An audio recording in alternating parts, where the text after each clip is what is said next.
So the common mistakes people use running online video creative I wouldn't like to say mistakes, but I think common practices could be improved. And in general, if you think about the main bit of creative that we're working with when it comes to video, which tends to be a repurposed TV creative, essentially. So we're lifting something that's come from a very broad canvas, and then we're placing it onto very small devices, in some instances like mobile phones or desktop. So in general, I think we need to give more thought as to how we're delivering that creative, where it's going to land and what it's going to look like in somebody's hand as opposed to on the big television screen. I think another area that we could look at is there's a lot of noise in the industry about programmatic, about data and how we apply all of those aspects to our creative, but very little is still given to the actual creative itself. So if you think back to the TV bit of creative, that's a big mass market bit of creative. And then our targeting when it comes to digital channels takes us down a very narrow funnel. But when we get that audience that we're looking for, what we're showing them is essentially a mass market bit of creative. So for me, it's not a mistake not to make that personalized, but we can think about how we can make it more personalized.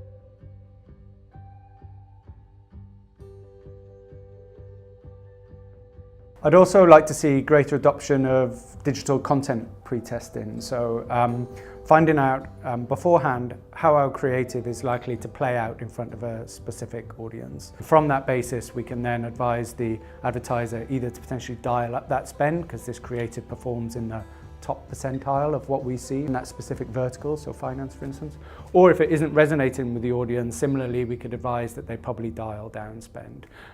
So that's one part of the content pre-testing we can do. We can also supplement that with third-party technologies like Realize that allow us to analyze how people are responding to the creative in an emotional sense, right? So at what point during the creative do they feel happy? At what point do they get bored and drop off and so forth? And then we can aggregate all of that data and come up with different solutions in order to deliver a better creative. So at second, 3, 4 or 5, can we add or should we add a call to action to keep users interested in the creative? Another top tip for building online video creative would be to maybe think beyond the noise of building creative that needs to be 6 seconds or in some drastic instances 2 seconds. Not that I'm saying that there's not necessarily a place for those, though personally I believe 2 seconds is just ridiculous, and if you want to do 2 seconds, then I think you should do display instead.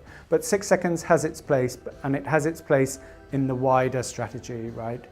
So it's not the sole bit of creative that you should use, but you should use that as part of the creative strategy and part of the creative process. So maybe you start with a 15 or you start with a 6. You don't solely run a campaign just with 6 seconds and then expect all the same rules and all the same performances to apply, because it's just not going to happen. Another top tip for video would be to think seriously about adding interactive elements. I think ordinarily if you take a TV creative or if you take a creative from one medium and try and run it or try and shoehorn it into another medium and think everything's going to be the same, then it's not going to be the case. I think there's an argument for digital video creative in that you can actually enhance that creative, right? So we can add interactive elements, or actually if we row back and just from a targeting perspective, we can go more granular with our targeting, and from that targeting we can then build out personalized solutions using interactive overlays and so forth. So I think you can really take something mass market and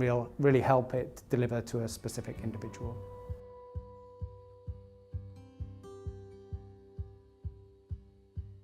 Geico are really clever in what they do and really smart. I think they have a history of delivering really good online creative.